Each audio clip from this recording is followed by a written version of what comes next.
ने अपने असीम खादम के जरिए से ये भेजा है। सो आइए इसी तरह मैं खुदा के बंदा, खुदा के मंसूर सीनियर पास्टर खालिद भट्टी को दावत दूंगी कि वो आपके सामने खुदावंद का जिंदगी बख्श कलाम सुनाए। आपकी भरपूर तालियों।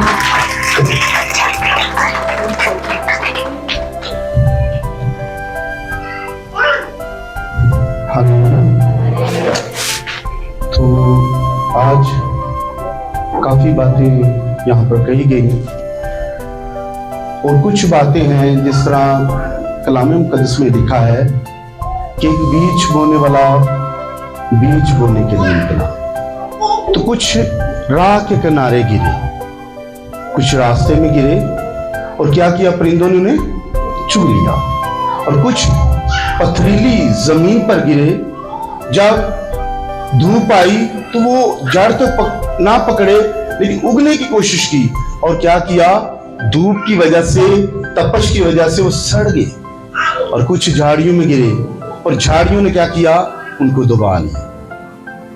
इन लफ्जों की आज तक किसी को समझ है, किसी को नहीं है, और वो हमारी जिंदगी में ये काम करती हैं जो खुदा ने फरमा दिया, कह दिया, वो काम हो रहा है इस जिंदगी के अंदर, इस दुनिया के अंदर काम हो रहा है। इसलिए बाइबल मुक़द्दस का आज का मजमून है कि दो मालिकों की खिदमत। कितने मालिकों की? आप दो मालिकों की खिदमत नहीं कर सकते। हालेलुया।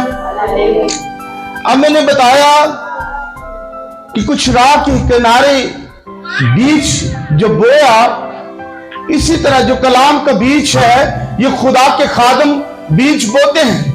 जो मीटिंग प्रेसिडेंट है वो बीज बो रहा है ताकि कलाम को सुनने से पहले इंसान का ईमान ताजा हो और वो भरपूर तरीके से जब कलाम का बीज बोया जाए इस जरखेज जमीन पर, वो 100 गुना और 60 गुना फल लाए। लेकिन जब कलाम की बारी आती है, कुछ लोग वो सुनने की कोशिश कर जाते हैं, उनको नींद आ जाती है। कुछ लोग ऐसे हैं जो कलाम को अनसुना कर देते हैं और कलाम पर अमल नहीं करते, और इसलिए खुदा उनकी जिंदगी में तरक्की, खुशहाली और बरकत नहीं लाता, और वो अपना रोना पीटते हैं, बाप लेला करते रहते हैं। हम चर्च जाते हैं, हम खुदा के कलाम को सुनते हैं, लेकिन हमारी जिंदगी में बेहतरी, तरक्की और खुशहाली नहीं आती, क्योंकि वो राह के किनारे की बीज की मानंद है, जो राह के किनारे पर बीज बोया गया। और कुछ लोग पथरीली जमीन की मानंद है, उन्होंने अपने दिलों को सख्त किया हुआ, इस कदर सख्त किया हुआ है कि वो खुदा का कलाम अपने दिल के अंदर आने नहीं देते।